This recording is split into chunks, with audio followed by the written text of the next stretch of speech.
Hey guys, hey guys, hey guys, John Hall here. Yeah, it says JH on it. John Hall. Hold. Action. My name's John Hall, and I like bikes. So at this point, everything is installed and as it should be. As you can see when you're in your very lowest gear, that our chain indicator falls within the window, so our chain length is set up perfect.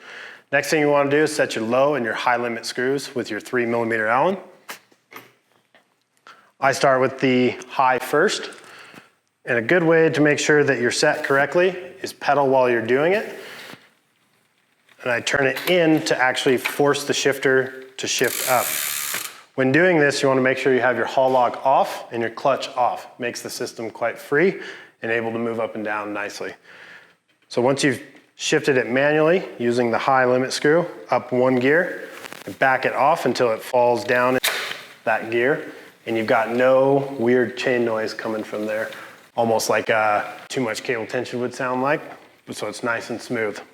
Right there, now we know that we have the high limit screw set perfectly. The next thing we're going to want to do is set our cable tension. What I do is I put 2 turns out at the barrel adjuster. That way, in case you pull it too tight with your hand manually, you have room to back it in again.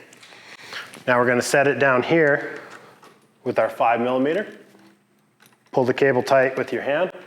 Tighten the 5mm hand tight. And that way, that allows us to now be able to shift up into the low gear and adjust our low limit screw. So I'll go ahead and do that now. While you're doing this, you can also check that your cable tension's correctly. We're shifting nice and smooth, one gear with one click, so we know we're pretty close. Once we've shifted up into the low gear, what you can do is push on that advance lever a little bit to make sure that your derailleur's not gonna be pushing it into the spokes. Or you're gonna wanna make sure as well that it's able to go into that gear. That's going to indicate whether you have your low limit set correctly or not. We can test this by dropping down one gear, and you can turn your low limit screw in, one turn, and go to shift up, and you realize that it's not letting you. So at that point, you can back your low limit screw out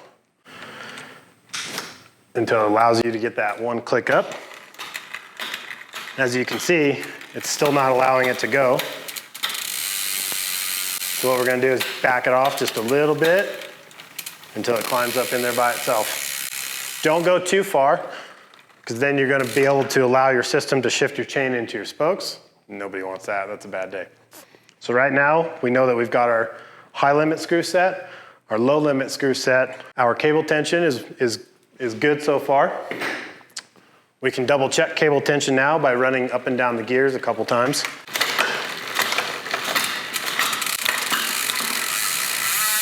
As you can see, everything looks good. So what I'm gonna do is I'm gonna throw it out of whack myself to show you what to do and troubleshoot your cable tension issues.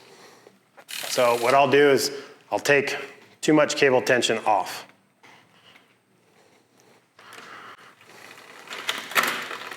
So when I click down, one click, it dropped 2 gears. You don't want that. So when you're shifting down and it's shifting more than it should, you know you don't have enough cable tension and you're going to want to add it.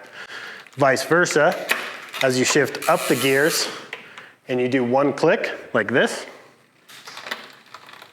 and you can hear that it doesn't quite want to stay in that gear, you know you don't have enough cable tension, and as you pedal, you can add your cable tension and listen to the noise go away, half a turn at a time until it's running smooth again, and run your test shifts one more time.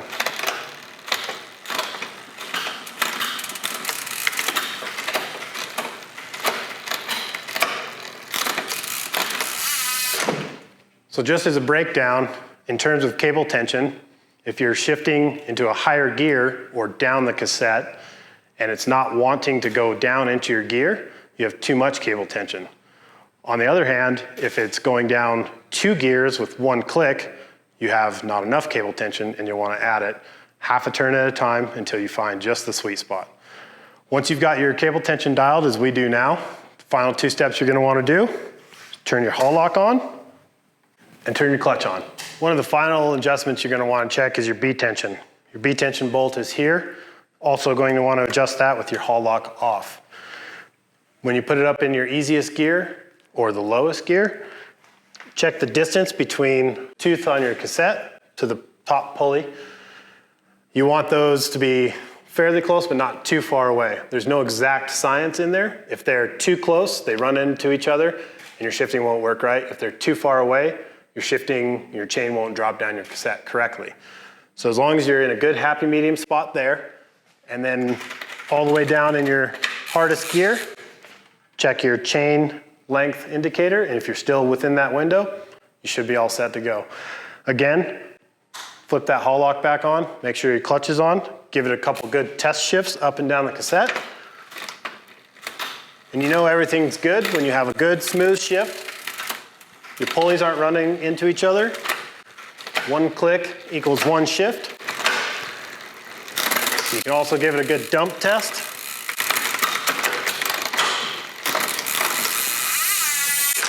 Your chain's not coming off the cassette in the low gear or the high gear. You're all set to go.